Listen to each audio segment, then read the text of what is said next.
Not only did he take her from us, but from her young son and precious little babies. We will never be able to, they will never be able to have, enjoy, or say Happy Mother's Day to her. We are all, excuse me,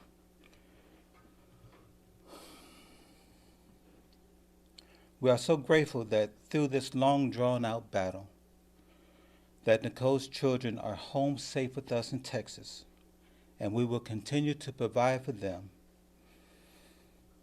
a loving, safe, and caring home.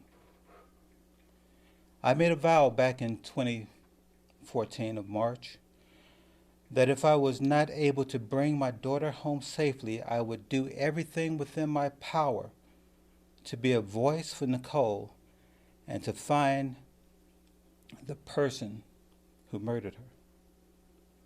Upon receiving this dreadful call, I immediately engaged the Spartanburg County Sheriff's Office and requested that they go by Nicole's house and to see if there was any sign of her. We did not hesitate to make that call. Sadly, they reported that there was no sign of anyone at her house.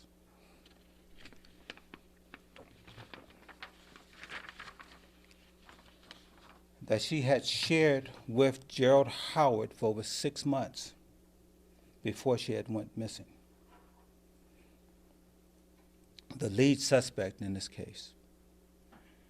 When we finally returned to Texas, I was very confident that the sheriff's office, under the leadership of Sheriff Chuck Wright, Lieutenant Kevin Bobo, Lieutenant Matt Hutchison, and Sergeant William Gary and Senior Lead Investigator Tracy Moss, will continue to work hard to resolve this case. So today I would like to thank them so much for their hard work, along with the Berkeley County Sheriff's Department. And finally, I'd like to thank the young man that found Nicole's body, Deshaun Joseph, for contacting the Berkeley County Sheriff's Office. That discovery has led us 216 miles from Loblolly Drive in Spartanburg to the woods behind Cane Hoy Elementary School in Huggett, South Carolina, where Gerald Howard attended school, where his parents still reside in close proximity. We believe that there are still people in Spartanburg and Huggett communities that may have seen or heard something regarding the murder of Nicole. We pray that you will find in your heart to report anything that can help this case, not just for justice for Nicole, but also her 3 small children who will grow up without their mother. This devastating loss will leave a tremendous void in their life.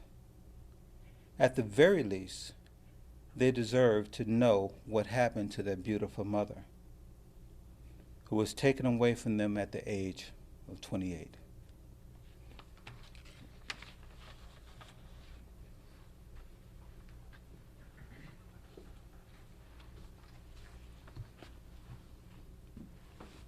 A lot of what I'm fixing to say, we've already covered, but just to recap. Since March the 12th of 2014, Spartanburg County Sheriff's Office has been investigating the appearance of Nicole Goodlett, who was last seen at her residence at 160 Loblolly Drive in Spartanburg. She was living with the father of her twin daughters, Gerald Howard, when she went missing. On March the 26th, 2014, Gerald Howard was arrested for obstruction of justice while investigators were at his marital residence at 103 Greymouth Drive in Spartanburg due to his interference with the execution of a lawful search warrant. Upon being booked into the detention facility, Nicole Goodlett's mobile phone was located in his underwear. He later pled no contest to that charge and received a suspended prison sentence and probation. On June the 2nd of 2014, investigators from this office went to the Berkeley County Sheriff's Office and conducted a press conference where Mr. Goodlett, his wife, and their son were present, requesting the public's assistance in attempting to find Nicole. In November of 2015, a hunter in the woods behind King Hoy Elementary School in UG, South Carolina, in Berkeley County, found a human skull in those woods. That skull was positively identified as Nicole in March of this year, which resulted in investigators from this office and Berkeley County Sheriff's Office conducting a search of those woods behind that school last Wednesday. That search led to the recovery of approximately 65% of female human remains, which are currently being examined by forensic anthropologists to determine a cause of death. Gerald Howard did an interview with a local television station last Saturday, which was aired this past Monday, in which he continued to proclaim his innocence and stated he wanted to clear his name. Howard was supposed to meet with our investigators yesterday morning, May the 4th, 2016 at 9:30 a.m., but he did not show, nor did he call. Our investigators then contacted his attorney, John Reckenbill, by phone, who informed Gerald was willing to meet with investigators in Berkeley County. Our investigators informed Mr. Reckenbill they could be at the Berkeley County Sheriff's Office by 11:30 yesterday morning. 20 minutes later, Mr. Reckenbill called our office back and stated that Gerald Howard had declined to make that meeting and was going to consult with another attorney. Multiple calls have been made to Gerald Howard since yesterday trying to give him that opportunity to clear his name, but none of those calls have been returned. This office remains committed to getting justice for Nicole and her family, which have been totally supported with our efforts from the onset. We again renew our request that anyone with any information contact us or the Berkeley County Sheriff's Office directly, or they can call Crime Stoppers at 188-CRIME-SC. Tipsters can remain anonymous, and if their information leads to an arrest in this case, they will be eligible for a cash reward.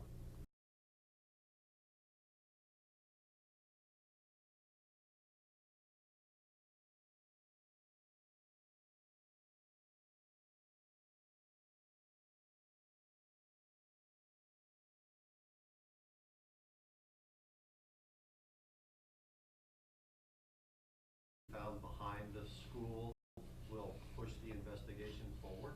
Definitely, yes, sir.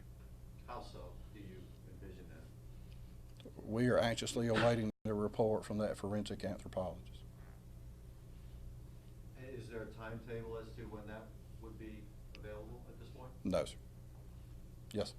You specifically mentioned our interview. Is there anything that was said on the air that the Sheriff's Office would like to dispute that Mr. Howard said?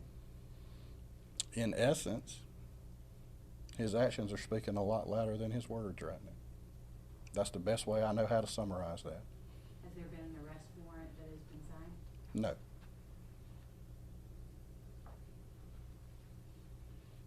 Is part of this basically, I mean,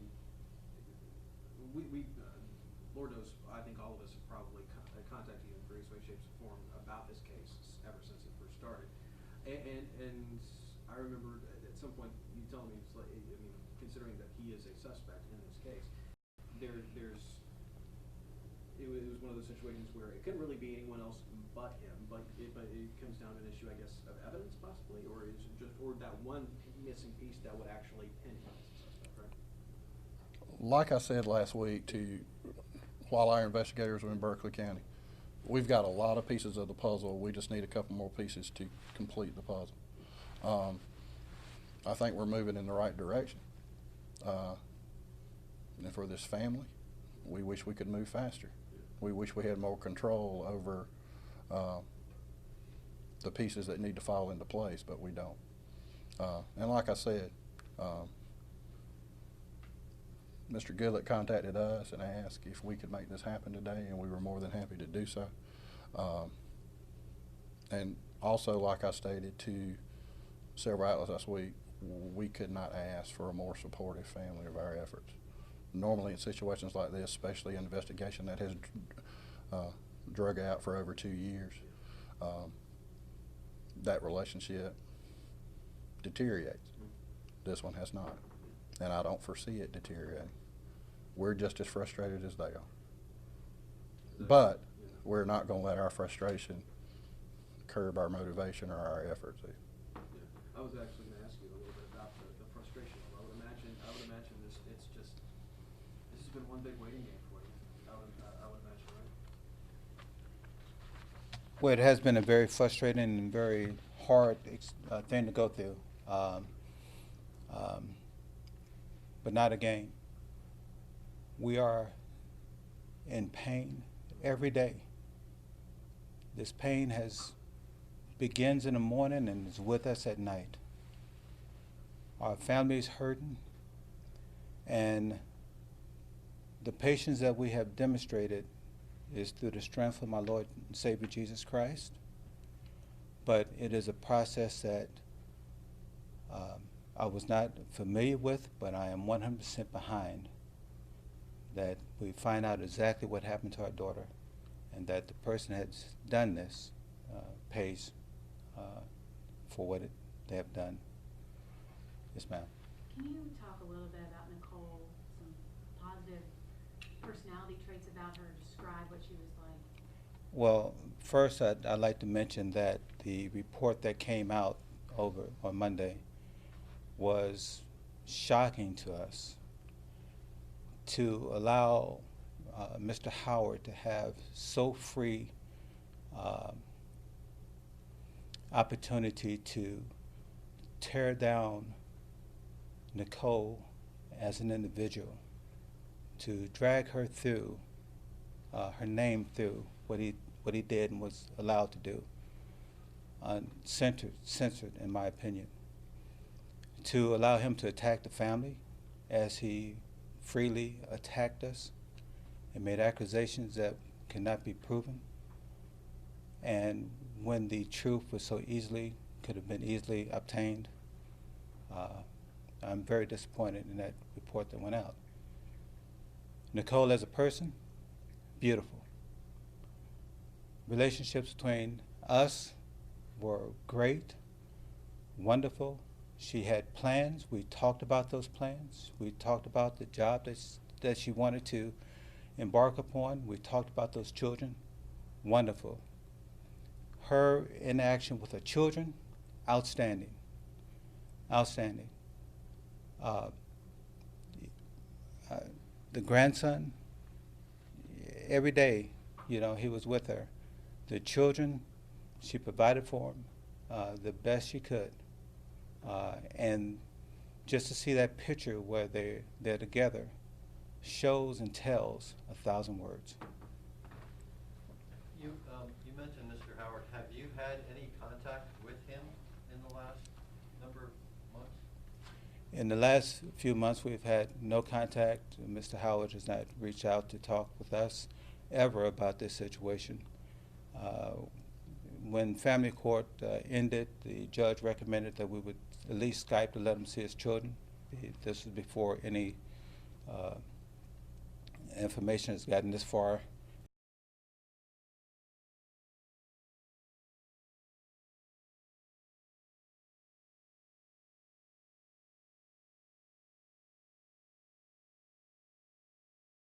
And I would like to say this, his family, especially his mother, has done an outstanding job at reaching out and trying to communicate with us and help provide for the kids. Early as you were talking, you mentioned the word threatened. I didn't catch the reference to that, but what did you mean when you said that you were threatened? Early when Nicole had went missing, we had received phone call, text, and emails threatening that if this would not stop and would continue, then her name would be dragged through the mud.